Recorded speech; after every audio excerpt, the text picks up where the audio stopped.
My name is Adam Harrison, and I'm about to turn 46 this year. I work in sales at the U.S. branch of a French electronics manufacturer. I've always enjoyed leveraging my French language skills, which I excelled in during my student days. It's fulfilling work. When I was younger, I spent about 3 years posted at the company's headquarters in France, and I've returned several times for training and business trips. Despite leading a busy life, I never made time for romance, and I remained single even after turning 45. However, fate had other plans for me last year. On my way back from visiting a client, as I walked down the main street in front of the office, a large man in front of me suddenly collapsed in pain, clutching his stomach. I rushed to his side and asked if he was okay, but he seemed to not understand my words. Speaking to him in French, he explained that his chest hurt and asked me to call an ambulance. I dialed 911 on my mobile phone, and while I was on the call, a sophisticated woman in her 60s approached us, asking what was happening. I explained that the man spoke only French and was having chest pains. She identified herself as a nurse and took charge, asking the man about his pain and checking his pulse. When the ambulance arrived, she relayed detailed information about the man's condition to the paramedics and accompanied him. I was impressed by how efficiently she handled the situation. I later encountered her again when my father, who lived alone, was hospitalized for colon surgery. She happened to be the nurse assigned to my father's room. "Oh, you're the one from the other day. What a coincidence. Thank you again for your help," I said gratefully. "Same here. Is that man all right now?" "Yes, thanks to you calling the ambulance quickly," I replied with a smile. "You're very good at French," she noted. "Not really. I'm self-taught. I've always been interested in French because I enjoy watching French movies and TV dramas. I learned by watching French language programs on YouTube and buying books." "That's wonderful. It seems you can speak French too." "I work for the U.S. branch of a French company, so I can speak a little." "Have you been to France?" she asked. "Yes, I have," I replied. She had also been to France on a trip. From then on, whenever we saw each other, we started talking more. Her name was Susan Miller, and she was almost 60 years old. She had a bright personality and a beautiful smile, and talking to her was always enjoyable. I had always wanted to talk more with Susan. Looking back, I realized I had fallen for her at first sight. The age difference didn't matter to me. She was incredibly attractive. Through our conversations, I learned she was divorced and currently single, with her daughter already married and living on her own. I felt it wouldn't be a problem to ask her out. On the day my father was discharged from the hospital, I mustered the courage and asked Susan for her contact information. She happily agreed, and we exchanged details. Once home, I wasted no time and invited her out to dinner. Since then, we've enjoyed several dinners and movie outings together.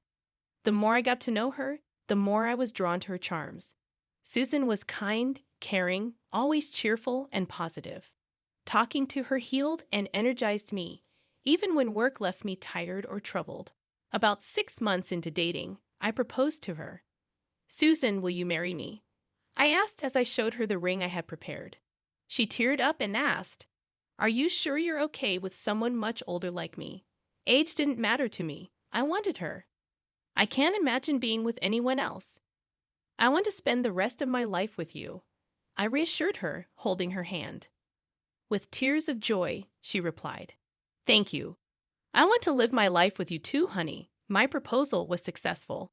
Susan didn't want a wedding ceremony, but when she turned 60 and retired from nursing, we took a 2-week honeymoon to Bordeaux and Paris in France. It was a lavish trip to celebrate her 60th birthday and retirement. We stayed in luxury hotels and dined at 3-star restaurants.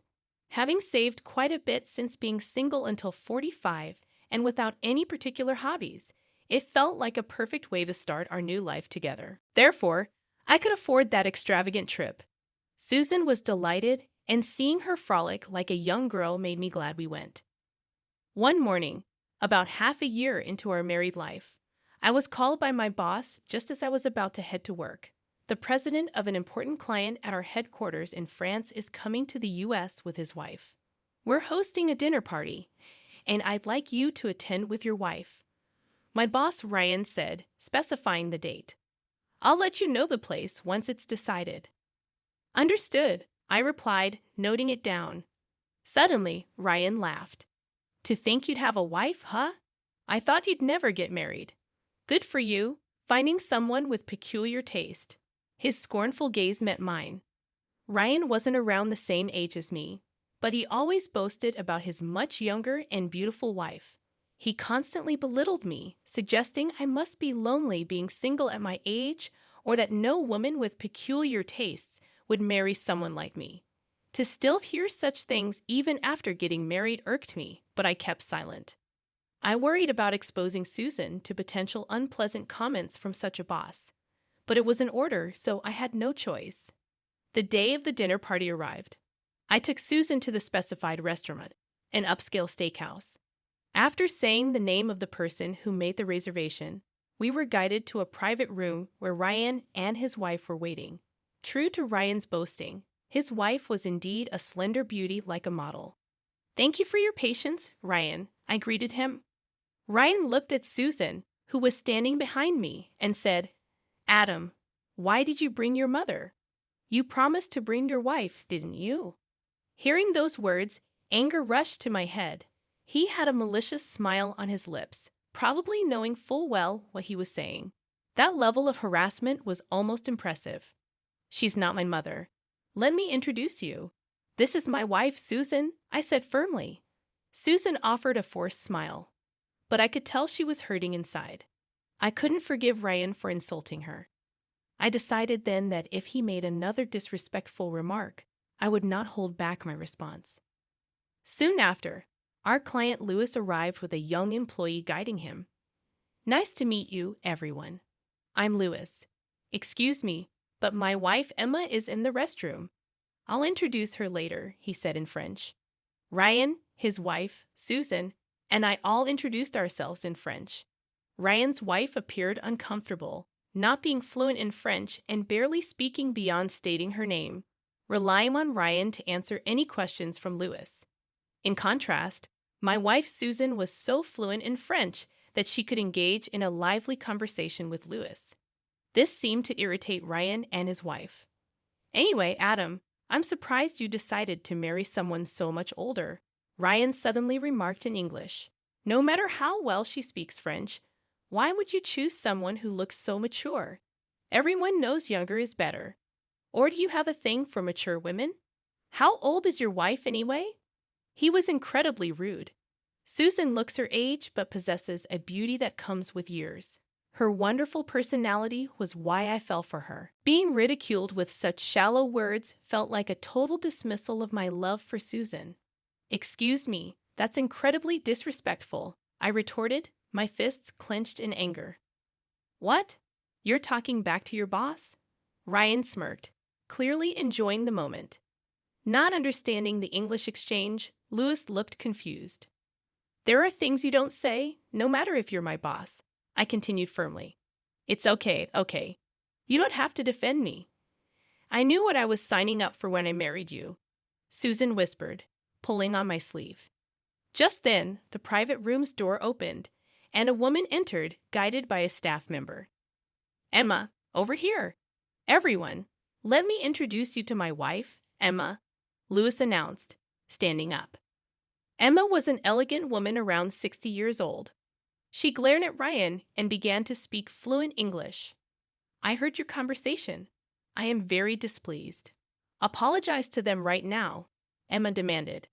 Ryan was speechless, caught off guard by her firm tone. I'm sorry, he stammered. Not to me. Apologize to them. Emma insisted, her anger unabated. Turning to us, Ryan apologized. Adam and Susan, I'm terribly sorry for my rude comments. Please forgive me. Emma explained the situation to Lewis in French. Then, turning back to us, she said, What an incredibly rude thing to say. I refuse to dine with someone who speaks so thoughtlessly. I'm leaving. It was Emma who calmed down Lewis, who was still fuming with anger. Ryan quietly left with his wife. That's when we properly introduced ourselves to Emma. Nice to meet you. I'm Susan, Adam's wife, Susan recounted. Hearing Susan introduce herself, Emma's eyes widened. Susan? Are you Susan Miller? Yes, I am, Susan confirmed. Oh my goodness! I'm Emma Anderson, your pen pal. Emma exclaimed excitedly, switching to French to continue. Really? You're that Emma? Susan looked equally surprised. They held hands, rejoicing over this serendipitous meeting. Listening to their story, it turned out they had met on an online forum and had been exchanging emails for over 20 years. Susan taught Emma English, and Emma taught Susan French. That explained why Emma spoke English. Susan was shy, so they had never video called before. That's why they didn't recognize each other's faces. What a coincidence! To meet a pen pal from overseas like this, Susan marveled. The dinner went well with Emma and Susan's conversation taking center stage. The food was delicious, and Louis and Emma enjoyed it too. That was really fun. I can't forgive Ryan's remarks, but I'm truly happy Emma and Susan met by chance, I reflected. Louis had heard about Emma's longtime pen pal before. I'm very satisfied. Having enjoyed the local cuisine, I'll mention this to our headquarters in France, Louis said after the meal. The couple left, and the reception seemed to have been a success. That night at home, Susan said to me, Adam, thank you for standing up to Ryan earlier. I acted tough, but if you had agreed with him, I would have been deeply hurt. I was relieved and happy you spoke up for me. Of course I would. No matter who he is, I can't allow anyone to speak ill of my dear Susan. But you mentioned you had prepared yourself for this when we got married. I didn't know you felt that way. It was a bit of a shock. Well, we do have a 14-year age difference. I don't look young, and the age gap is quite obvious, isn't it? I was ready for people to say things, but it was good that your parents agreed to our marriage without any objection. My goodness, that you needed such preparation to marry me. Again, thank you for marrying me, Susan. That's nothing compared to the happiness of being with you, she said, smiling warmly. Seeing her smile, I felt even more affection for her.